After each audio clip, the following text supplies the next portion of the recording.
ಇವತ್ತಿನ ಪ್ರಸಂಗಾಂಶ ಅರಸನ ಕನಸು. ದಾನಿಯೇಲ ಬರೆದ ಪುಸ್ತಕ 2ನೇ ಅಧ್ಯಾಯ 17 ಮತ್ತು 18ನೇ ವಚನ. ಬಳಿಕ ದಾನಿಯೇಲನು ತನ್ನ ಮನೆಗೆ ಹೋಗಿ ಅನನ್ಯ ಮೀಶಾಯೇಲ ಅಜರ್ಯ ಎಂಬ ತನ್ನ ಸ್ನೇಹಿತರಿಗೆ ಆ ಸಮಾಚಾರವನ್ನು ತಿಳಿಸಿ ನಾವು ಬಾಬೇಲಿನ ಇತರ ವಿದ್ವಾಂಸರೊಂದಿಗೆ ನಾಶವಾಗದಂತೆ ಪರಲೋಕದ ದೇವರು ಈ ರಹಸ್ಯದ ವಿಷಯವಾಗಿ ಕೃಪೆ ತೋರಿಸಲು ಆತನನ್ನು ಬೇಡಿಕೊಳ್ಳೋಣ ಎಂದನು. ನಾವೆಲ್ಲರೂ ಸೇರಿ ಆ ಪರಲೋಕದ ದೇವರು ಆತನ ಕೃಪೆಯನ್ನು ತೋರಿಸುವಂತೆ ನಾವು ದೇವರನ್ನ ಬೇಡಿಕೊಳ್ಳೋಣ ಎಂದನು. ಆಗ ಆ ರಹಸ್ಯವು ರಾತ್ರಿ ಸ್ವಪ್ನದಲ್ಲಿ ದಾನಿಯೇಲನಿಗೆ ವ್ಯಕ್ತವಾಯಿತು. ಒಂದು ತಿಳಿಯಲಾರದ ಗುಡಾರ್ಥಗಳನ್ನ ತಿಳಿಸುತ್ತಾನೆ. ಇಲ್ಲಿ ನೆಬೂಕದ್ನೆಚ್ಚರ್ ಅನ್ನುವಂಥ ಒಬ್ಬ ಅರಸನಿಗೆ ಒಂದು ಕನಸು ಬಿದ್ದಿದೆ. ಆ ಕನಸು ಬಿದ್ದ ಕೂಡಲೇ ಅವನಿಗೆ ಬಹಳ ಗಲಿಬಿಲಿ ಆಗಿದೆ, ಬಹಳ ಕಳವಳ ಆಗಿದೆ, ಬಹಳ ಹೆದರಿಕೆ ಉಂಟಾಗಿದೆ. ಆ ಕನಸಿನ ಅರ್ಥ ಅವನಿಗೆ ಗೊತ್ತಿಲ್ಲ. ಅದಕ್ಕೋಸ್ಕರ ತನ್ನ ದೇಶದಲ್ಲಿರುವಂತ ವಿದ್ವಾಂಸರನ್ನ ಕರೆಸಿ, ಪಂಡಿತರನ್ನ ಕರೆಸಿ, ಶಾಸ್ತ್ರಿಗಳನ್ನ ಕರೆಸಿ, ಜೋಯಿಸರನ್ನ ಕರೆಸಿ, ಮಂತ್ರವಾದಿಗಳನ್ನ ಕರೆಸಿ, ಕಣಿ ಹೇಳುವವ್ರನ್ನ ಕರೆಸ್ತಾನೆ ತನ್ನ ಆಸ್ಥಾನಕ್ಕೆ. ಎಲ್ಲರೂ ಖುಷಿಯಾಗಿ ಕುಣಿಕೊಂಡು ಬರ್ತಾರೆ. ಆ ರೀತಿ ಬಂದಂತ ಸಂದರ್ಭದಲ್ಲಿ ಆ ಕನಸು ಬಿದ್ದಾಗ ನನಗೆ ತುಂಬಾ ಗಲಿಬಿಲಿ ಆಗಿದೆ. ಆ ಕನಸು ಬಿದ್ದಾಗಿಂದ ನಾನು ಸಮಾಧಾನನೇ ಕಳ್ಕೊಂಡಿದ್ದೀನಿ. ಈಗ ನಿಮ್ಮಲ್ಲಿ ಯಾರಾದ್ರೂ ಆ ಕನಸಿನ ಅರ್ಥವನ್ನು ಹೇಳಿದ್ರೆ ನಿಮಗೆ ದಾನಗಳು, ಬಹುಮಾನಗಳು, ಕಾಣಿಕೆಗಳು, ವಿಶೇಷ ಸನ್ಮಾನಗಳು ಮತ್ತು ಈ ದೇಶದಲ್ಲಿ ನಿಮಗೆ ವಿಶೇಷವಾದ ಸ್ಥಾನಗಳನ್ನು ಕೊಡ್ತಾನೆ. ಹಂಗೆ ಹೇಳಿದ ಕೂಡಲೇ ಬಂದಂತ ಮಂತ್ರವಾದಿಗಳಿಗೆ, ಬಂದಂತ ಜೋಯಿಸರಿಗೆ, ಬಂದಂತ ಶಾಸ್ತ್ರಿಗಳಿಗೆ, ಬಂದಂತ ಪಂಡಿತರಿಗೆ, ಬಂದಂತ ಕಣಿ ಹೇಳಿದವರಿಗೆ ಇನ್ನೂ ಖುಷಿ ಆಗ್ಬಿಡ್ತು. ಅಪ್ಪಪ್ಪ, ಇಷ್ಟೆಲ್ಲ ದಾನ ಬಹುಮಾನಗಳನ್ನ ರಾಜ ಕೊಡ್ತಾನಂತ ಬಹಳ ಖುಷಿ ಆಗ್ಬಿಡ್ತು. ಅವ್ರಂದ್ರು, ಅದೇನ್ ಕನಸು ಹೇಳ ರಾಜ, ಚಿಟ್ಟಿಗೆ ಹೊಡಿಯೋದ್ರಲ್ಲಿ ಹೇಳ್ಬಿಡ್ತೀವಿ. ಇಂಥ ಕನಸುಗಳು ನಾವು ಎಷ್ಟು ನೋಡಿರಕ್ಕಿಲ್ಲ, ಇಂಥ ಕನಸು ಅರ್ಥಗಳು ನಾವು ಎಷ್ಟು ಹೇಳಿರಕ್ಕಿಲ್ಲ. ಏನ್ ರಾಜ, ಚಿಟ್ಟಿಗೆ ಹೊಡೆಯೋದ್ರಲ್ಲಿ ಹೇಳ್ಬಿಡ್ತೀವಿ ಅಂದ್ರೆ ಅವರು. ಒಂದು ವೇಳೆ ನೀವು ಏನಾದ್ರೂ ಹೇಳಿಲ್ಲ ಅಂದ್ರೆ ನಿಮ್ಮೊಬ್ಬೊಬ್ಬನ್ನ ಕಡ್ದು ಚೂರು ಮಾಡಿಬಿಡ್ತೀನಿ ಅಂದ ರಾಜ. ಅಷ್ಟೇ ಅಲ್ಲದೆ ನಿಮ್ಮ ಮನೆಗಳನ್ನ ತಿಪ್ಪೆಯನ್ನಾಗಿ ಮಾಡಿಬಿಡ್ತೀನಿ ಅಂದ. ಹಂಗಂದ ಕೂಡಲೇ ಅವರೆಲ್ಲರಿಗೆ ಟಸುಕ್ಕೊಂಡು, ಅದು ಏನ್ ಕನಸು ಹೇಳನ ಹೇಳ ರಾಜ, ಆ ಕನಸನ ಹೇಳು, ನಾವು ಹೇಳ್ತೀವಿ ಅರ್ಥ ಅಂದ್ರು. ರಾಜ ಅಂದ, ಕನಸು ಮರ್ತೋಗ್ಬಿಟ್ಟಿನಿ, ಈಗ ನೀವು ನನಗೆ ಬಿದ್ದು ಕನಸು ಹೇಳ್ಬೇಕು, ಅದ್ರ ಅರ್ಥನೂ ಹೇಳ್ಬೇಕಂತ. ನೋಡ್ರಿ ಉದಾಹರಣೆ ನೋಡ್ರಿ. ಇವಾಗ ನೀವು ಆರಾಮಿಲ್ಲ, ಹೊಟ್ಟೆ ನೋವು ಬಂದು, ತಲೆನೋವು ಬಂದು, ಎದೆ ನೋವು ಬಂದು, ಜ್ವರ ಬಂದು ಡಾಕ್ಟರ್ ಹತ್ರ ಹೋಗ್ತೀರಿ. ಡಾಕ್ಟರ್ ಹತ್ರ ಹೋದಾಗ ಡಾಕ್ಟರ್ ಮುಂದೆ ಕೂತ್ಕೊಂತೀರಿ. ಡಾಕ್ಟರ್ ಕೇಳ್ತಾನೆ ಫಸ್ಟ್ ಪ್ರಶ್ನೆ, ಏನಾಗಿದೆ ನಿಮಗೆ ಅಂತ. ಅವಾಗ ನಾನು ಯಾಕೆ ಕೇಳಿ ಏನಾಗತ್ತಂತ, ಈಟುದ್ದ ಡಾಕ್ಟರ್ ಅಂತ ಬರ್ಕೊಂಡಿಯಲ್ಲ, ನನಗೇನಾಗತ್ತು ನೀನೇ ಕಂಡಿಡ್ದು ಹೇಳಂದ್ರೆ ಎದಳೆ ಮೇಲೆ ಸಮಸ್ಯೆನೂ ನೀನೇ ಹೇಳ್ಬೇಕು, ನನಗೇನಾಗತ್ತಂತ ಕಂಡಿಡ್ದು ನೀನೇ ಹೇಳ್ಬೇಕು, ಪರಿಹಾರ ಕೂಡ ನೀನ್ ಹೇಳ್ಬೇಕಂದ್ರೆ ಡಾಕ್ಟರ್ ಅಂತ ನಿದ್ದಾಳೆ ಮೇಲೆ. ನಿನ್ನಂತವ್ರು 4 ಜನ ದಿನ ಬಂದ್ಬಿಟ್ರೆ ನನ್ನ ಆಸ್ಪತ್ರೆಗೆ, ನಾನು ಡಾಕ್ಟರ್ ಕೆಲಸ ಬಿಟ್ಟು ನಾನೊಂದು ಹುಚ್ಚ ಆಸ್ಪತ್ರೆ ನೋಡ್ಕೋಬೇಕಾಗತ್ತೆ. ಸಮಸ್ಯೆ ಹೇಳಿದ್ರೆ ನೀನ್ ಸಮಸ್ಯೆ ಹೇಳಿದ್ರೆ ಮಾತ್ರ ಡಾಕ್ಟರ್ ಪರಿಹಾರ ಮಾಡ್ತಾರೆ.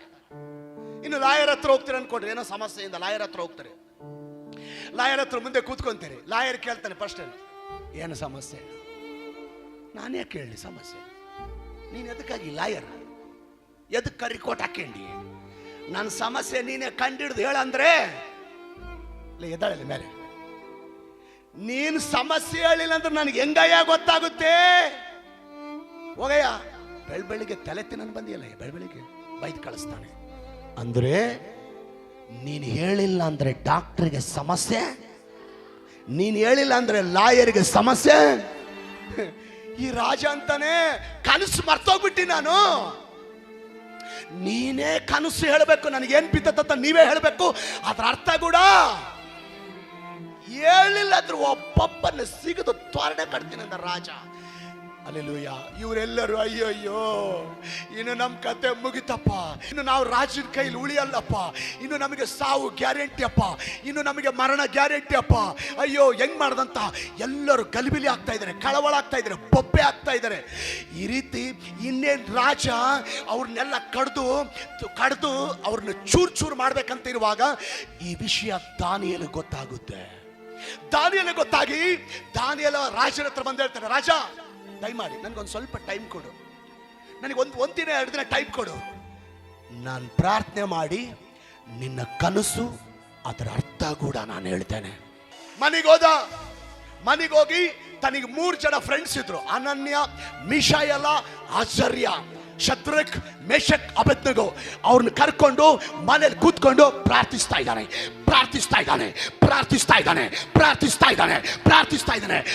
ಬಲವಾಗಿ ಪ್ರಾರ್ಥಿಸ್ತಾ ಇದ್ದಾನೆ. ಪ್ರಾರ್ಥಿಸಿ ಮಲಗಿದ್ದಾರೆ. ಅವತ್ತು ರಾತ್ರಿ ಕನಸಲ್ಲಿ ಯೆಹೋವ ದೇವರು ರಾಜನ ಕನಸನ್ನು ಅದರ ಅರ್ಥವನ್ನು ದಾನಿಯೇಲನಿಗೆ ತಿಳಿಸಿದ್ದಾನೆ. ಮಾರಿದರೆ ದಾನಿಯೇಲ ರಾಜನ ಹತ್ರ ಬಂದು ಹೇಳ್ತಾನೆ, ರಾಜ ನಿನಗೆ ಬಿದ್ದಂತ ಕನಸು ಇದೆ, ಅದರ ಅರ್ಥ ಇದೆ ಅಂತ ಹೇಳುವಾಗ ನೆಬೂಕದ್ನೆಚ್ಚರ್ ರಾಜನು ಸಿಂಹಾಸನದಿಂದ ಕೆಳಗಿಳಿದು ದಾನಿಯೇಲನಿಗೂ ಅವನ ದೇವರಿಗೂ ಮೊಣಕಾಲು ಹಾಕಿದ್ದಾನೆ. ಮತ್ತೆ ಇಷ್ಟ ಆದ ಆಮೇಲೆ ಹೇಳ್ರಿ ದೋಷೋತ್ರ, ಜೋಯಿಸರ ಕೈಯಲ್ಲಿ ವಿವರಿಸಲಿಕ್ಕೆ ಆಗದಿರುವಂತ ಕನಸನ್ನ, ಪಂಡಿತರ ಕೈಯಲ್ಲಿ ವಿವರಿಸಲಿಕ್ಕೆ ಆಗದಿರುವಂತ ಕನಸನ್ನ, ಮಂತ್ರವಾದಿಗಳ ಕೈಯಿಂದ ವಿವರಿಸಲಿಕ್ಕೆ ಆಗದಿರುವಂತ ಕನಸನ್ನ, ಶಾಸ್ತ್ರಿಗಳ ಕೈಯಲ್ಲಿ ವಿವರಿಸಲಿಕ್ಕೆ ಆಗಿರುವಂತ ಕನಸನ್ನ, ಕಣಿ ಹೇಳುವವರ ಕೈಯಿಂದ ವಿವರಿಸಲಿಕ್ಕೆ ಆಗಿರುವಂತ ಕನಸನ್ನ ದಾನಿಯೇಲನು ತಿಳಿಸುವಂತೆ ನನ್ನ ದೇವರು ಕಾರ್ಯ ಮಾಡಿದಾನೆ. ಯೆರೆಮೀಯನು ಬರೆದ ಪುಸ್ತಕ 33:3 ಹೇಳುತ್ತೆ, ನನ್ನನ್ನು ಕೇಳಿಕೋ, ನಾನು ನಿನಗೆ ತಿಳಿಯಲಾರದ ಗೂಢಾರ್ಥಗಳನ್ನು ತಿಳಿಸ್ತೇನೆ. ಯಾವ ವಿಷಯ ನಿನಗೆ ತಿಳ್ಕೊಳ್ಳಿಕ್ಕೆ ಕಷ್ಟ ಆಗಿದೆಯೋ, ಯಾವ ಸಬ್ಜೆಕ್ಟ್ ನಿನಗೆ ತಿಳ್ಕೊಳ್ಳಿಕ್ಕೆ ಕಷ್ಟ ಆಗಿದೆಯೋ, ಯಾವ ಕೆಲಸ ನಿನಗೆ ತಿಳ್ಕೊಳ್ಳಾರ್ದಂಗೆ ಕಷ್ಟ ಆಗಿದೆಯೋ, ಯಾವ ದುಡಿಮೆ, ಯಾವ ವ್ಯಾಪಾರ, ಯಾವ ಸೇವೆ ನೀನು ತಿಳಿಯಲಾರ್ದಂಗೆ ಕಷ್ಟ ಆಗಿದೆಯೋ, ನನ್ನ ದೇವರು ಹೇಳ್ತಾನೆ, ನನ್ನನ್ನು ಕೇಳಿಕೋ, ನಾನು ನಿನಗೆ ತಿಳಿಯಲಾರ್ದ ಗೂಢಾರ್ಥಗಳನ್ನ ತಿಳಿಯಪಡಿಸುತ್ತೇನೆ. ದೇವಾ, ಇದು ನನಗೆ ತಿಳಿತಾ ಇಲ್ಲ ದೇವಾ, ಇದು ನನಗೆ ಅರ್ಥ ಆಗ್ತಾ ಇಲ್ಲ ದೇವಾ, ಈ ವಿಷಯ ನನಗೆ ಅರ್ಥ ಆಗ್ತಾ ಇಲ್ಲ ದೇವಾ, ಈ ಕೆಲಸ ಅರ್ಥ ಆಗ್ತಾ ಇಲ್ವ ದೇವಾ, ಈ ಕಾರ್ಯ ನನಗೆ ಅರ್ಥ ಆಗ್ತಾ ಇಲ್ಲ ದೇವಾ. ನೀನು ದೇವ್ರ ಮುಂದೆ ಪ್ರಾರ್ಥನೆ ಮಾಡಿದ್ರೆ, ಯಾವ ದೇವರಾದರೂ ದಾನಿಯೇಲನ ಪ್ರಾರ್ಥನೆ ಕೇಳಿ ರಹಸ್ಯಗಳನ್ನು ಗೋಚರಪಡಿಸಿದನು, ಸೀಕ್ರೆಟ್ಗಳನ್ನ ಓಪನ್ ಮಾಡಿದನು, ಗೂಢಾರ್ಥಗಳನ್ನು ತಿಳಿಯಪಡಿಸಿದನು. ಅದೇ ದೇವರು ನಿನ್ನ ಪ್ರಾರ್ಥನೆ ಕೇಳಿ ನಿನಗೆ ತಿಳಿಯಲಾರ್ದ ಗೂಢಾರ್ಥಗಳನ್ನ ದೇವಶೋತ್ರ ನನ್ನ ದೇವರು ತಿಳಿಯಪಡಿಸುವ ದೇವರಾಗಿದ್ದಾನೆ. ಒಂದು ದಿನ ಇಲ್ಲೇನು ಕೂತ್ಕೊಂಡಿದ್ದಾರಲ್ಲ ಅವರೆಲ್ಲರಿಗಿಂತ ಬಹಳ ದೊಡ್ಡ ವ್ಯಕ್ತಿ ನಾನು. ಆದ್ರೆ ನಾನು ದೇವರನ್ನ ಕೇಳಿಕೊಳ್ಳುವಾಗ, ನಾನು ದೇವರನ್ನ ಪ್ರಾರ್ಥಿಸುವಾಗ, ನಾನು ದೇವರಿಗೆ ಮೊರೆ ಇಡುವಾಗ, ಇವತ್ತು ದೇವರು ನನಗೆ 5 ಸಭೆಗಳನ್ನು ಕೊಟ್ಟು 5,000 ವಿಶ್ವಾಸಿಗಳನ್ನು ಕೊಟ್ಟು ಭಾರತ ದೇಶದಲ್ಲಿ ಅನೇಕ ಕಡೆಗಳಲ್ಲಿ ದೇವರು ಉಪಯೋಗಿಸ್ತಾ ಇದ್ದಾನೆ.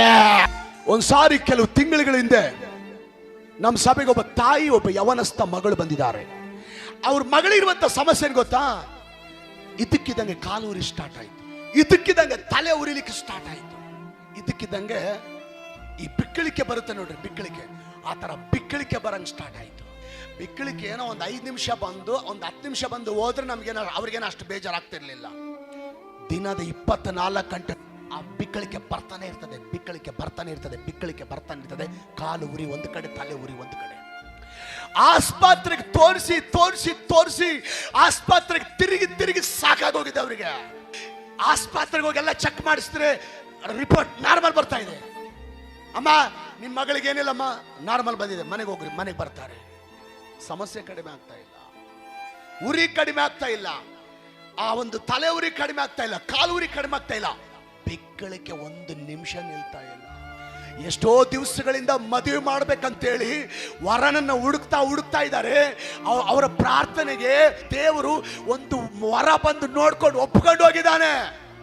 ಒಪ್ಕೊಂಡು ಹೋದ್ಮೇಲೆ ಇದು ಸ್ಟಾರ್ಟ್ ಆಗಿದೆ. ಒಂದು ವೇಳೆ ಆ ಹುಡುಗನಿಗೆ ಗೊತ್ತಾದ್ರೆ ಇದು ಪ್ರಾಬ್ಲಮ್, ಮದುವೆ ಕ್ಯಾನ್ಸಲ್ ಆಗುವಂತ ಒಂದು ಸಂಭವ ಇದೆ. ತಾಯಿ ಮಗಳಿಬ್ಬರು ಹತ್ಕೋತ ಬಂದಿದ್ದಾರೆ ಪ್ರಾರ್ಥನೆ ಸಹಾಯಕ್ಕಾಗಿ. ಸರ್, ಯಾಕೆ ಸರ್ ನಮ್ಮ ಮಗಳಿಗೆ ಹಿಂಗಾಯ್ತು? ಯಾಕೆ ಸರ್ ಇದ್ದಕ್ಕಿದ್ದಾಗ ನಮ್ಮ ಮಗಳಿಗಿಂತ ಸಮಸ್ಯೆ ಬಂತು? ಎಷ್ಟು ಆಸ್ಪತ್ರೆ ತಿರುಗಿದ್ರು ಕೂಡ ಎಲ್ಲ ಡಾಕ್ಟ್ರು ಚೆಕಪ್ ಮಾಡಿ ಹೇಳ್ತಾರೆ ನಾರ್ಮಲ್ ಇದೆ ಅಂತ ಕಳಿಸ್ತಾರೆ ಸರ್. ನಮ್ಮ ಮಗಳ ಸಮಸ್ಯೆ ಹೋಗ್ತಾ ಇಲ್ಲ ಸರ್. ಹುಡುಗ ಬಂದು ಒಪ್ಕೊಂಡು ಕೂಡ ಹೋಗಿದ್ದಾರೆ ಸರ್. ಎಷ್ಟೋ ದಿವಸದಿಂದ ಮದುವೆ ಮಾಡ್ಬೇಕಂತ ಪ್ರಯತ್ನ ಮಾಡಿದ್ರೆ ಕಂಕಣ ಭಾಗ್ಯ ಕೂಡಿ ಬಂದ್ರೆ ಇದು ಒಂದು ಸಮಸ್ಯೆ ಬೇರೆ ಸರ್. ಏನ್ ಮಾಡ್ಬೇಕು ಸರ್? ಏನಾಗಿದೆ ನೀವು ಪ್ರಾರ್ಥನೆ ಮಾಡಿ ಹೇಳಿ ಸರ್. ನಮ್ಮ ಮಗಳಿಗೆ ಚೆನ್ನಾಗಾದ್ರೆ ಸಾಕು ಸರ್. ಪುನಃ ಪ್ರಾರ್ಥನೆ ಮಾಡಿ ಸರ್, ಬಿಡುಗಡೆ ಆಗುವಂತೆ ಪ್ರಾರ್ಥನೆ ಮಾಡಿದ್ದೀನಿ. ಬಾರದಿಂದ ಪ್ರಾರ್ಥನೆ ಮಾಡುವಾಗ ಯಾಕೆ ಇದ್ದಕ್ಕಿದ್ದ ಹಾಗೆ ಅವ್ರ ಮಗಳಿಗೆ ಹಂಗಾಯ್ತಂತ ದೇವರ ಪ್ರಾರ್ಥನೆಯಲ್ಲಿ ತಿಳಿಸಿದ್ದಾರೆ. ನೀವೊಂದು ಸ್ಥಳದಲ್ಲಿ ಹೋಗಿದ್ದೀರಿ, ಅಲ್ಲಿ ಸೈತಾನನ ಕೆಲವು ಕಾರ್ಯಗಳನ್ನು ನೀವು ಮಾಡಿದಿರಿ. ಆ ಸ್ಥಳದಲ್ಲೇ ಆ ದುರಾತ್ಮ ನಿಮ್ಮ ಒಳಗೆ ಆವರಿಸಿದೆ. ಅವಾಗಿಲಿಂದಲೇ ನಿಮಗೆ ಹಿಂಗೆ ಸ್ಟಾರ್ಟ್ ಆಗಿದೆ ಅಂತ ಅನ್ನುವಾಗ ಅವರು ಯಥಾರ್ಥವಾಗಿ ಒಪ್ಕೊಂಡಿದ್ದಾರೆ. ನೀವು ಹೇಳಿದ 100% ಸತ್ಯ ಸರ್.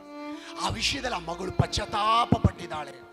ಆ ಪಶ್ಚಾತ್ತಾಪ ಪಡುವಾಗ ಆ ತಾಯಿಗೋಸ್ಕರ, ಆ ಮಗಳಿಗೋಸ್ಕರ ಪ್ರಾರ್ಥನೆ ಮಾಡಿದ್ದೀವಿ. ಹಾಲೆಲೂಯ. ನನ್ನ ದೇವರು ಆ ಮಗಳನ್ನು ಸಂಪೂರ್ಣ ಸ್ವಸ್ಥ ಮಾಡಿದ್ದಾನೆ. ಇವಾಗ ಮದುವೆ ಆಗಿದೆ, ಆ ಮಗಳು ಆರಾಮಾಗಿದ್ದಾಳೆ. ನಮ್ಮ ಮಗಳನ್ನ ಈ ಮನೆ ಕೊಡ್ಬೇಕಾ ಕೊಡಬಾರ್ದ ಕನ್ಫ್ಯೂಷನ್.